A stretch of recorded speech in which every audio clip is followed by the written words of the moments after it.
is a boy. I know many things about him that I want to let you know. You could find out all these things for yourself if you met this boy. But you don't have to. I'm going to let you know about him by using words. I'll begin with this word, Larry. It tells us the boy's name, so I call it a naming word. A person's name, even your own name, is a special kind of naming word. It starts with a capital letter. Many other naming words, for instance, some words I'll use to tell about Larry, don't begin with capitals. Of course, you already know Larry is a boy. Boy is another naming word for him. And did you know that Larry has a sister, and that he is her brother? And here's Larry's father. Larry is his son. That's another naming word.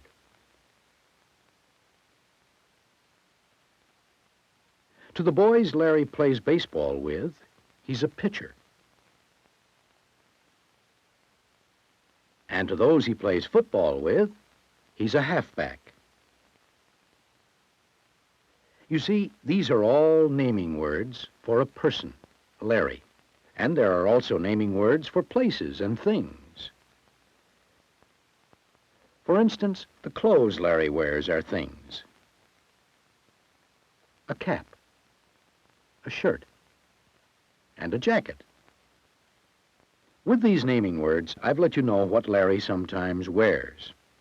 Now I want to let you know about some of the things Larry does. And to do it, I'll use another kind of word.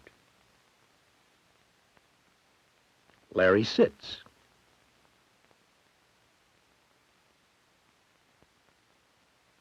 He reads.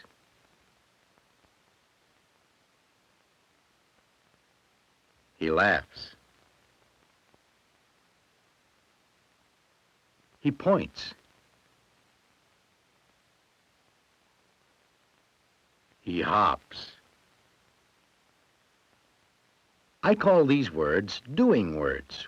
They don't name people, places, or things, but they tell about actions, what someone or something is doing.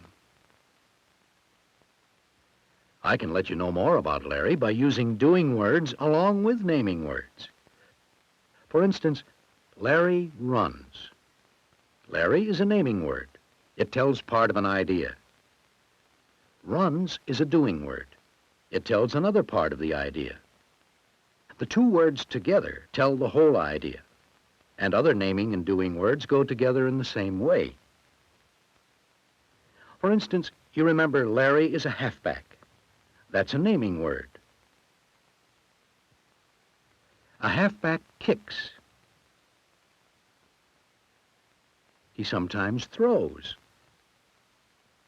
And once in a while, he even falls. Each of these doing words is an action word that goes with the naming word, halfback, to tell an idea. Remember, a short time ago, you knew nothing about Larry. Now, by using words that name and words that do, I've let you know quite a lot about him, about what he likes to do, and even something about his family. And there are some other things I can let you know about Larry and about these two kinds of words. For instance, here is where Larry lives. Here is his bed. That's a naming word. And here is his football, another naming word. And here are his toys, still another naming word. But wait, this naming word is different from others we've seen. It ends with the letter S. S added to the naming word lets you know that Larry has more than one toy. I'd also like you to know that Larry has more than one book. He has books. And he has more than one car. He has cars. So when I use naming words to tell about more than one person, place, or thing, I usually add the letter S to the ends of the naming words. This rule doesn't work for all naming words, but it works for most of them. Now I've told you about things Larry has by using naming words. And I'd like to tell you what Larry does with his things, using doing words. For instance, Larry has taken a game out, and he plays. Plays is a doing word. Now Larry has a car, and he rolls its wheels. Rolls is also a doing word. Have you noticed that both these doing words end with the letter S? When doing words end with S, it usually means that one person or thing is doing something right now. And now Larry is picking up his football. Punts is a good doing word to use about a football. But even though Larry doesn't do that in the house, he remembers that yesterday in a game, he punted. Punted. This doing word tells about something that happened a while ago, and it ends with ed. Many doing words about things that happened a while ago end with ed. For instance, if Larry were to put his boat into the water now, I would say he sails it. But if he did it yesterday or last week, I would say he sailed the boat. Since he did it a while ago, the doing word ends with ed.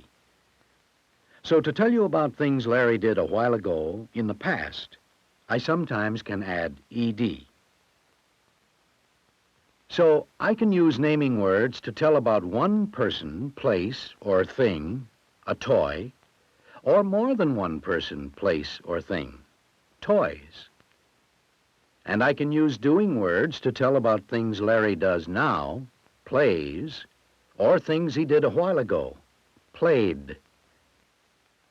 And using naming words to tell you about people, places, and things, and doing words to tell you what is happening now, or what happened a while ago, I can let you know about any place Larry may go and anything he may see or do. For instance, Larry's sister sometimes takes him to the zoo. That's a naming word. There, he walks and he looks, doing words. He looks at the kangaroo, a naming word. As it hops, a doing word. He looks at the lion, naming, while it eats, doing. He looks at the monkey as it swings, and the seal as it swims. There is more than one giraffe. There are several giraffes. Remember, naming words that end with S tell about more than one person, place, or thing. And here is a bear who sometimes growls. He's not doing it now, but the last time Larry was at the zoo, the bear growled. The doing word ends with ed because it happened a while ago. With other naming and doing words, I can tell you many more things about what Larry does and the places he goes. Did you notice goes is even a doing word? And Larry goes to school. He goes to the store. And the theater. And once in a while he goes to the airport. The names of all these places are naming words. At all these places, Larry learns,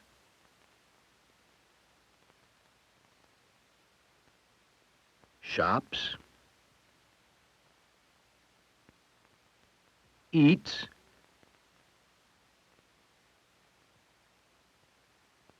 and sometimes he looks, doing words.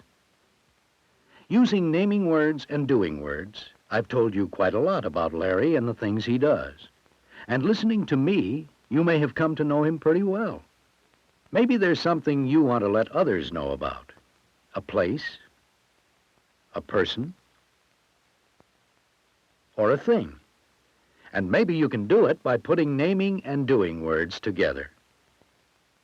I've told you my thoughts about Larry, a boy you didn't know anything about a while ago. And you can tell your thoughts to people using words that name and do.